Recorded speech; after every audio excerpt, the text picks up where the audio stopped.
बिस्मिल्लाहिर्रहमानिर्रहीम। अस्सलाम वालेकुम। पीटीआई के ज़िला गुजरात से मुंतखब होने वाले वाहिद एमएनए चौधरी मोहम्मद इलियास 8 फरवरी से ही खबरों की जद में हैं और इन अफवाहों की जद में हैं कि शायद उन्होंने कोई डील की है। इस डील को थोड़ी सी और तकवीत मिली जब वो 20 फरवरी को अगवा कर लिए गए और वो 6 दिन कस्टडी के अंदर रहे। और जाहिर है कि अगवा जिन लोगों ने किया वो किसी से ढके छुपे नहीं हैं और वो जिन चीज़ों को मनवाते हैं वो भी किसी से पोशीदा नहीं है। उसके बाद ये खबरें ज़्यादा तकवीत पकड़ना शुरू हो गईं कि शायद उनकी कोई डील हो गई है।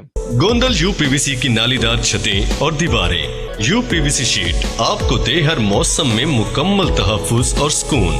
जंग, शोर, इलेक्ट्रिक करंट और आग से मुकम्मल महफूज।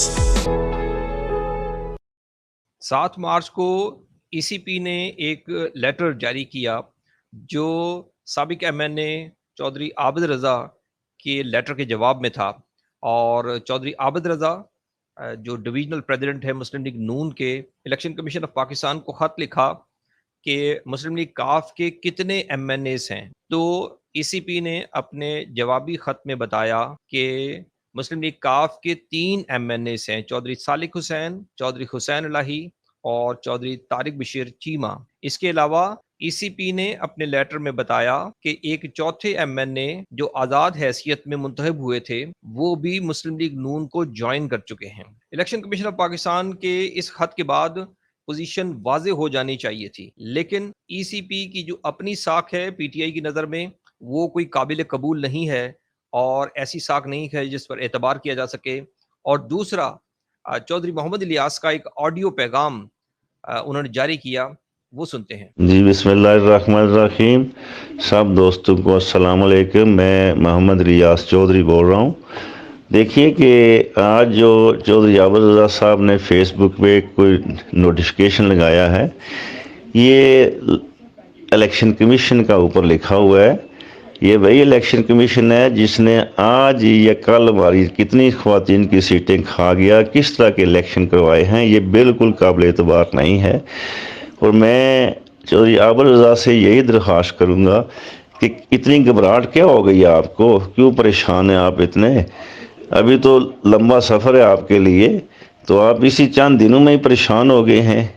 और दूसरी ये कि मैं वो मरासी वाली मिसाल दूंगा कि एक मरासी था तो वो नंबरदार बनना चाहता था, तो उसने माँ को पूछा कि नंबरदार मर जाए तो कौन बनेगा नंबरदार? उन्हें क्या उसका बेटा, वो भी मर जाए तो कौन बनेगा नंबरदार? ਉਹਦਾ बेटा।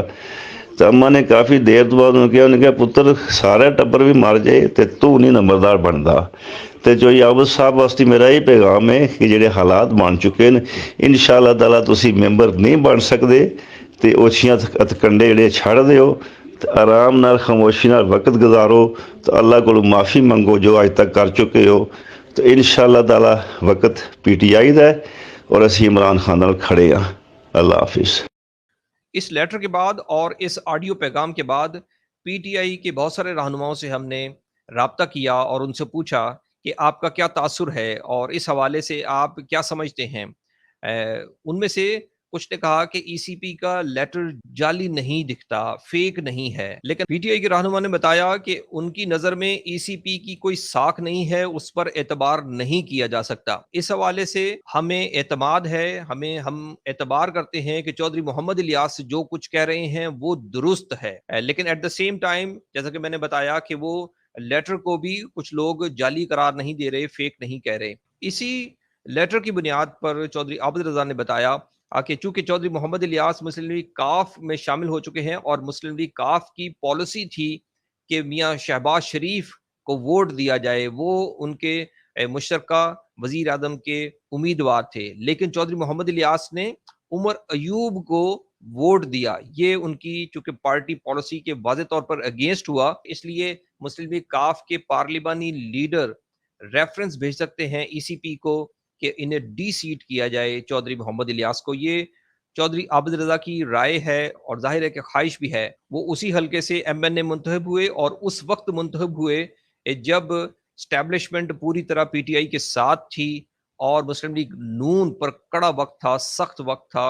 اس وقت MNA کی سیٹ حاصل کرنا یہ چودھری عابد رضا کی بہرحال سیاست اور کامیابی تھی۔ چودھری محمد الیاس کے حوالے سے ابہام تا دیر جاری نہیں رہے گا۔ جب وہ قومی اسمبلی میں جائیں گے تو ظاہر ہے کہ انہوں نے ٹریجری بینچز پر بیٹھنا ہے یا اپوزیشن بینچز پر بیٹھنا ہے، اس سے بھی واضح ہو جائے گا۔ اور آنے والے دنوں میں وہ کھل کر کیا بیان دیتے ہیں اور میڈیا پر آ کر اور کس قسم کے سوالات کو انہیں سامنا کرنا پڑتا ہے اور پھر وہ کس طرح کے جواب دیتے ہیں، اس سے بھی ان کی پوزیشن واضح ہو جائے گی۔ یہ تھا اب تک کا